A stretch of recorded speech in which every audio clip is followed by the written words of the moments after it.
Allez, la semaine dernière, je ne sais pas si vous vous souvenez, on a commencé la visite de l'exposition du Zoom qui s'appelle Génial, qui nous présente plusieurs formes d'intelligence. Et avec Clotilde, donc, on a commencé avec l'intelligence des bactéries, des végétaux, un peu des insectes.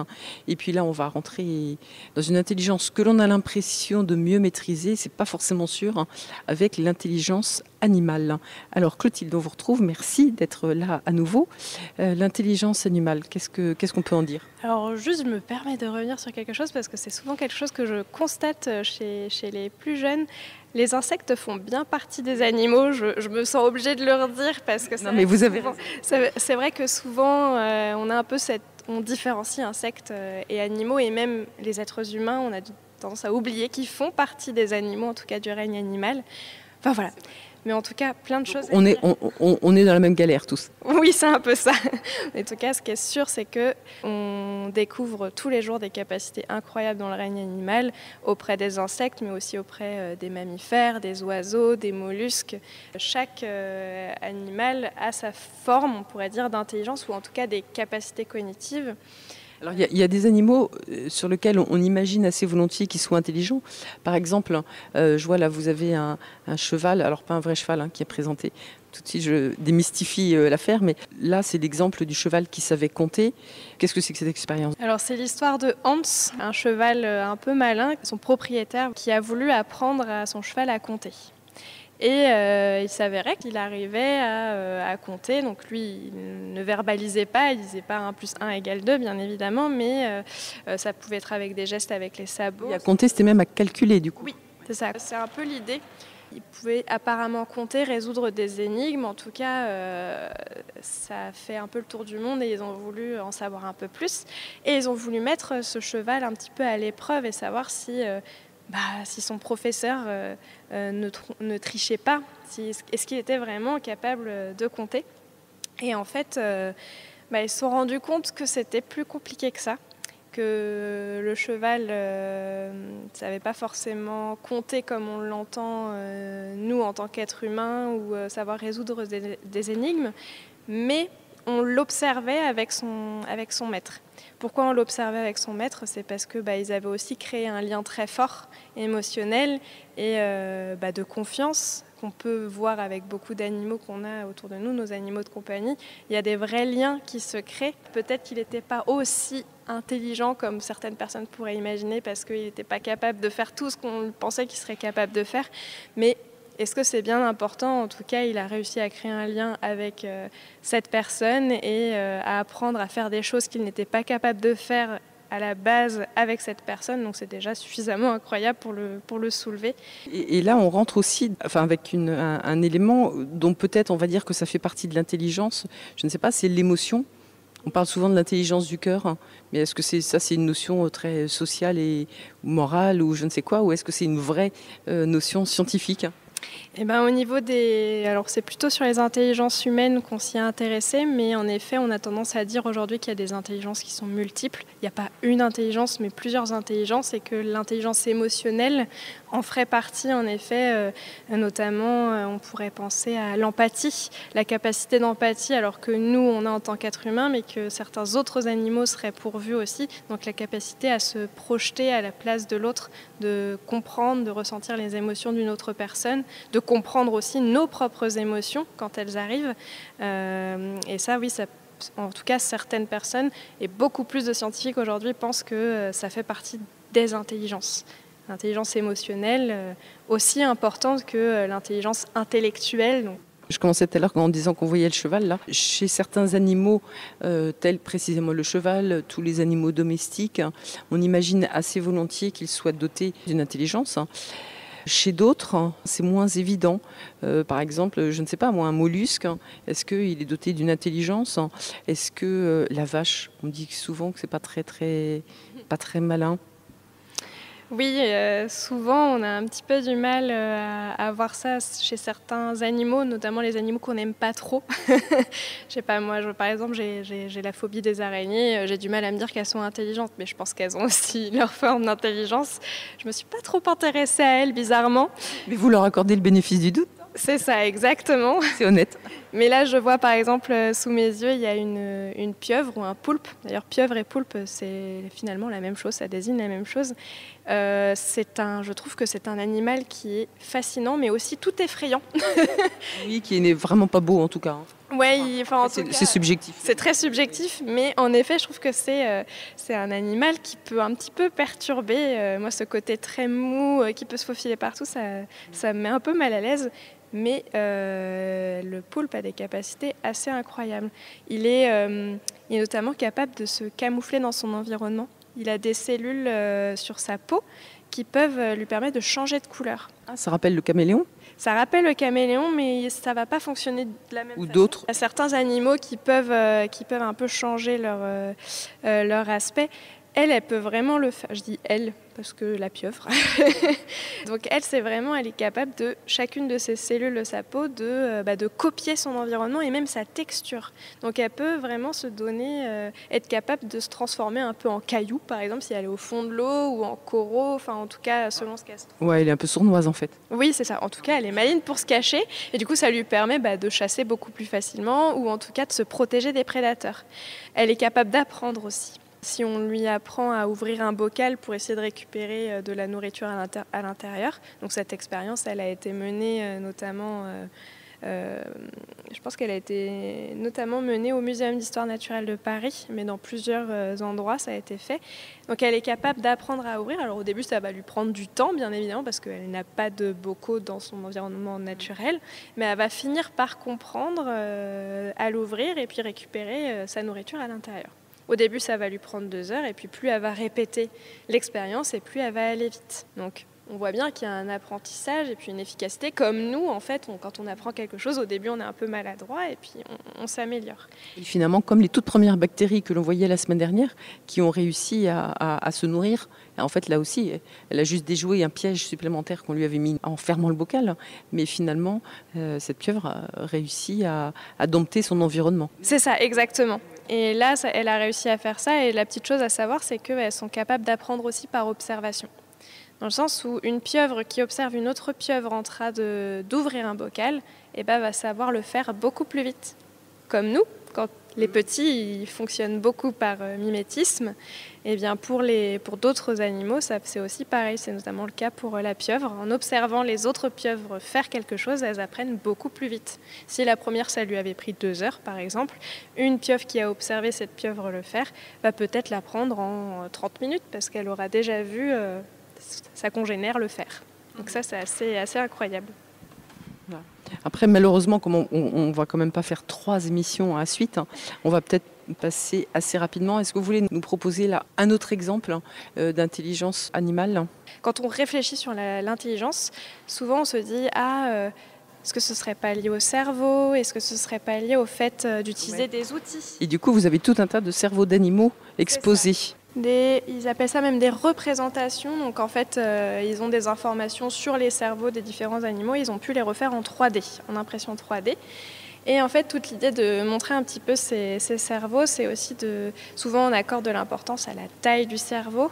En fait, c'est pas si important que ça, c'est plutôt comment le cerveau va lui être organisé.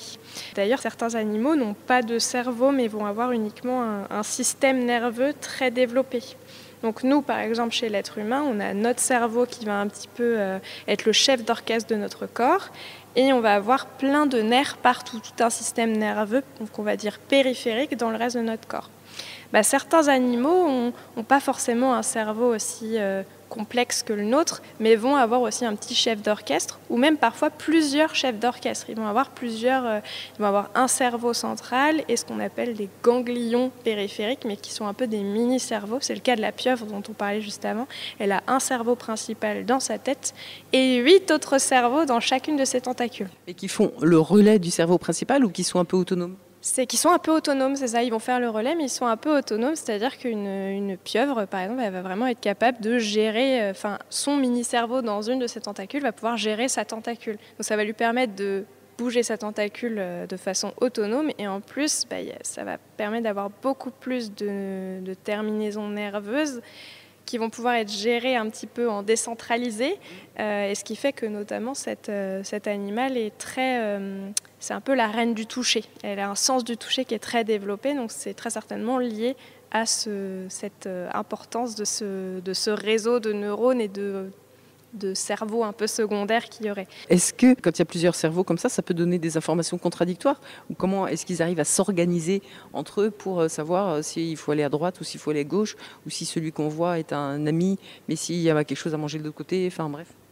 Là, j'imagine que du coup, c'est le cerveau central qui reprend le relais, qui va un petit peu organiser tout ça. Apprendre avec des pincettes, c'est ma supposition, mais j'imagine en tout cas, au vu de comment fonctionnent en général les réseaux neuronaux, c'est très certainement en effet le cerveau dans la tête qui reprend le relais. Sur ces cerveaux, on voit que le cerveau du jet des chênes, par exemple, est minuscule. Ça ne l'empêche pas d'être au moins aussi intelligent, peut-être, que le rhinocéros, dont le cerveau est beaucoup plus gros. Mais en fait, c'est là toute la question autour de l'intelligence. Est-ce que c'est la capacité à s'adapter, par exemple, ou est-ce que c'est sa capacité à raisonner, etc. Est-ce qu'on peut vraiment les comparer ou pas? On ne sait pas trop. Par exemple, si on va demander à un rhinocéros de s'accrocher à une branche, est-ce qu'il va être très malin pour faire ça? Je ne suis pas sûre. Peut-être qu'il va être empêché par effectivement son enveloppe corporelle. Sa corpulence va peut-être l'embêter, alors que le jet des chênes, lui, ça ne va pas lui poser problème. Par contre, si on lui demande de courir sur plusieurs kilomètres très vite, je ne suis pas sûre et en restant au sol, bien évidemment, je ne suis pas sûre que le jet des chênes soit très à l'aise, alors que le rhinocéros, a priori, ça ne lui posera pas de problème. Donc en fait, c'est savoir remettre aussi l'animal dans son contexte. On ne va pas demander la même chose à un rhinocéros noir qu'à un jet des chênes. Ils ont le mérite, entre guillemets, d'avoir tous les deux un cerveau qui va en tout cas leur permettre de s'adapter à ce dont ils ont besoin et à leur environnement. Et c'est en ça qui, pour moi, et que certains scientifiques pensent que l'intelligence, elle est très multiple, c'est que, en fait, pourquoi chercher à donner une définition de l'intelligence quand, de toute façon, on n'a pas les mêmes problématiques au quotidien? Moi, j'ai pas la même problématique qu'un rhinocéros noir, et je pense qu'il y a beaucoup de choses qu'il est bien meilleur à faire que moi. Et on voit en tout cas là que le cerveau humain est le plus important. C'est vrai dans la nature ou c'est juste dans cette exposition? Non, en effet, on a un peu le record de la taille du cerveau, mais il faut bien comprendre que dans notre cas, c'est pas particulièrement la taille qui fait qu'on a toutes ces capacités qu'on peut attribuer à l'être humain, c'est vraiment la complexité de ce cerveau. En fait, il y a beaucoup de replis à l'intérieur du cerveau, et c'est surtout qu'on a plusieurs milliards de neurones, et c'est ça qui nous permet en fait d'avoir des capacités qu'on pourrait considérer comme hors normes ou extraordinaires. C'est que vraiment, c'est tous ces neurones, ils peuvent se connecter entre eux, ils peuvent se déconnecter parce que quelque chose qu'on a décidé de plus savoir, les neurones, ils vont dire ça sert à rien de continuer à garder les connexions à cet endroit-là. En tout cas, il y a tous ces réseaux de neurones qui vont s'interconnecter, qui vont nous permettre de faire justement ces choses incroyables. Donc c'est plus le nombre de neurones qui est important que vraiment la taille du cerveau, j'aurais tendance à dire. Et en fait, est-ce que l'intelligence, ce ne serait pas aussi la capacité de mobiliser ces neurones et d'activer des connexions, parce qu'elles ne se font pas forcément toutes seules. Justement, vous disiez, si on arrête un apprentissage, si on dit qu'on n'a plus besoin d'un apprentissage, on déconnecte le circuit qui permettait de mettre cet apprentissage en œuvre. Est-ce qu'on va aller du côté de l'intelligence humaine? Alors pareil, on n'aura pas le temps de faire un tour très très exhaustif, mais tant pis, nos auditeurs viendront au Zoom pour tout savoir. Mais est-ce que ce ne serait pas ça finalement la capacité de mobiliser ces neurones et d'activer les connexions en fait? Est-ce que ce ne serait pas ça l'intelligence? Difficile à répondre encore une fois, mais en tout cas je trouve ça très intéressant et considérer que, on en avait parlé dans l'émission précédente, mais considérer que c'est aussi par l'expérience qu'on acquiert cette intelligence, et que du coup ça veut dire qu'il faut rester ouvert à la nouveauté, au fait de s'entraîner, d'échanger avec les autres, d'être ouvert pour apprendre aussi aux autres. Tout ça pour moi c'est, en tout cas j'aurais tendance à dire, une forme d'intelligence. Après voilà, c'est très personnel, mais au vu de du discours qu'on a tenu pendant ces émissions, c'est vrai que ça fait sens. Après, voilà, cette exposition, en tout cas, elle vous invite à justement vous questionner sur cette notion d'intelligence. Donc c'est très intéressant et merci beaucoup pour toutes ces questions. Merci à vous. Et alors je vois par exemple, il y a un gène de l'intelligence. Alors ça veut dire parfois on n'est pas maître, on est bête ou on est intelligent. C'est trop simple. Ce serait trop simple, oui. On est... et trop horrible en même temps. Et un peu horrible en même temps, non. Alors moi j'aurais tendance à dire qu'il n'y a personne de vraiment bête.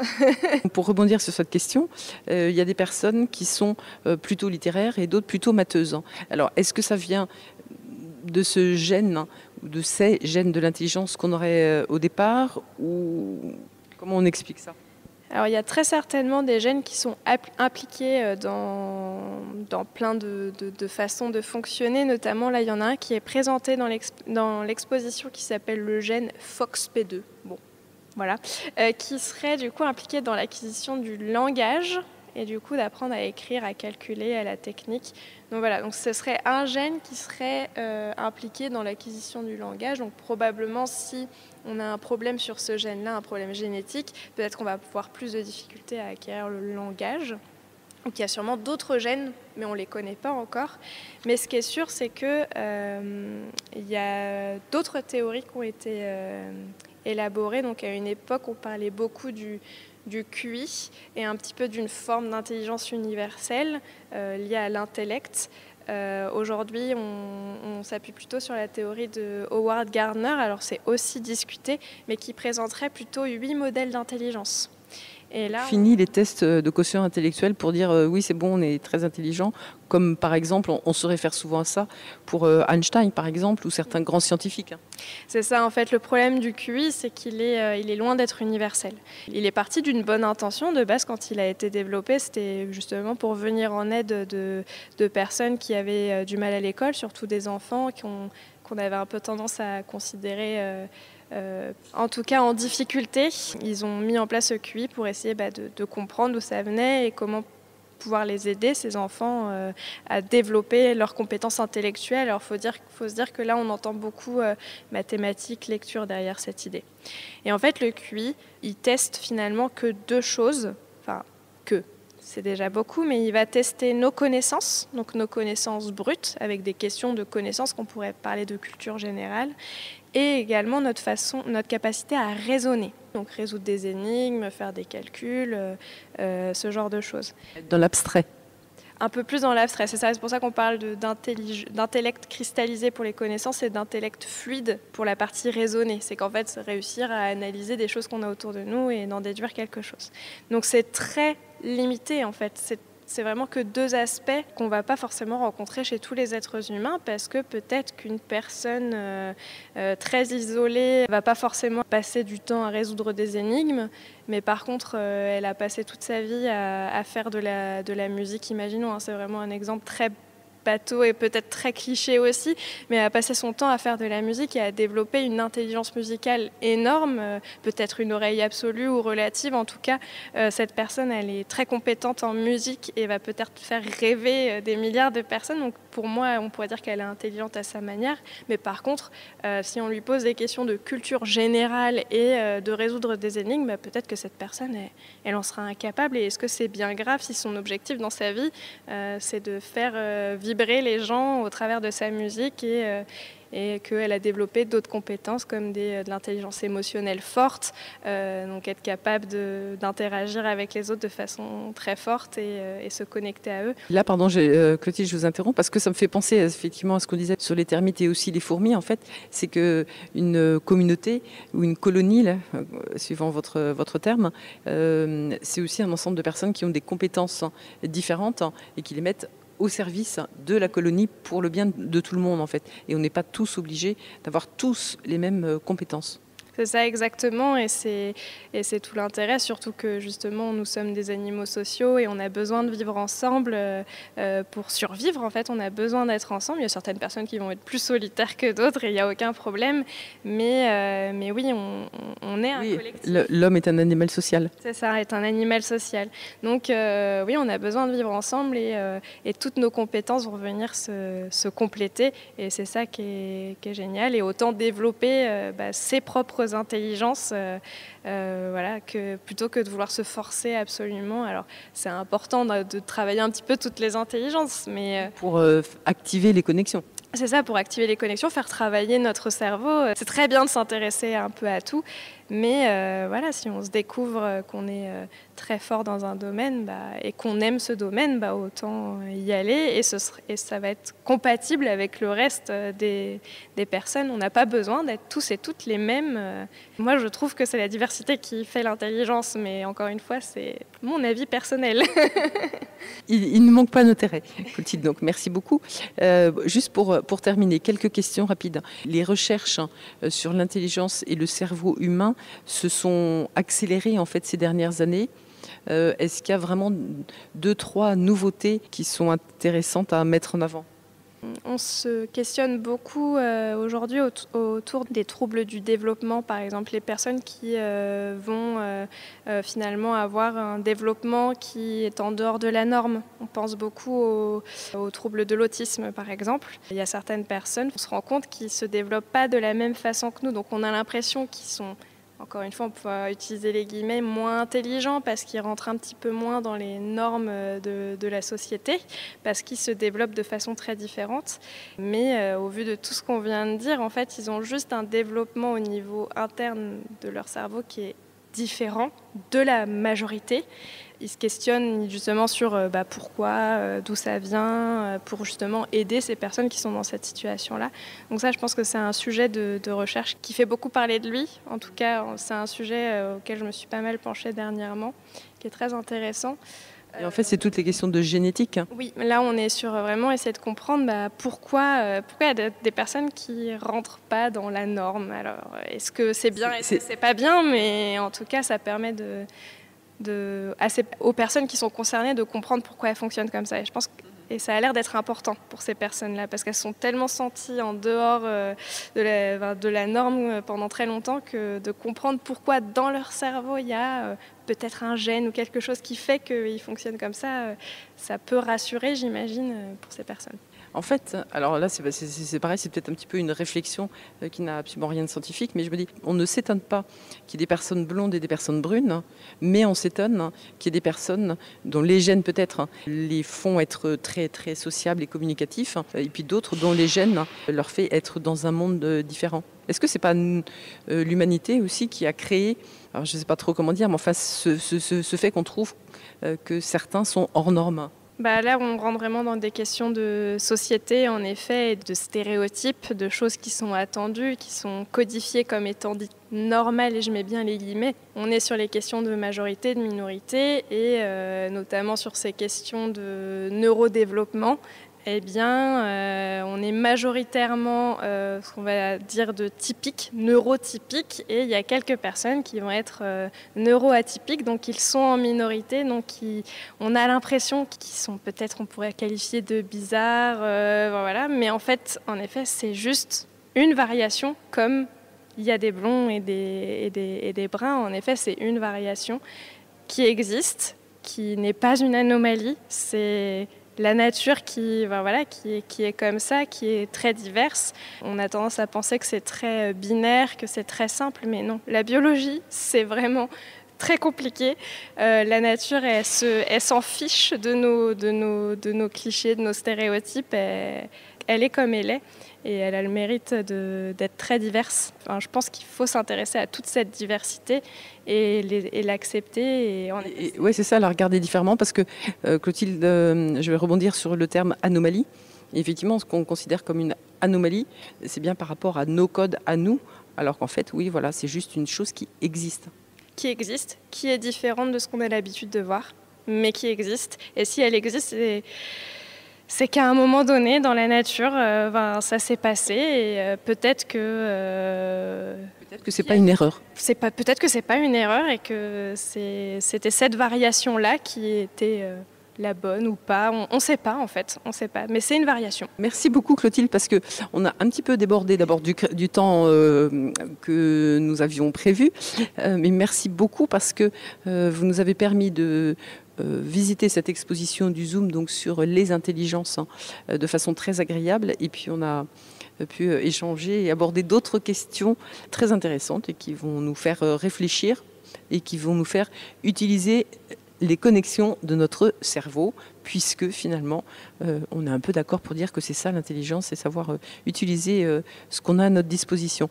Donc merci infiniment, et puis rendez-vous au Zoom donc pour beaucoup plus d'éléments sur les intelligences, qu'elles soient cellulaires, végétales, animales, et dans le groupe animal, humaine. Donc le Zoom qui est ouvert tous les week-ends avec une petite pause pour le samedi midi, et puis sinon les horaires de toute façon sont disponibles sur le site internet et avec des animations particulières les 2e et 3e dimanches de chaque mois, et puis des animations aussi pour les vacances. Alors merci beaucoup Clotilde de cette visite très exhaustive de l'exposition.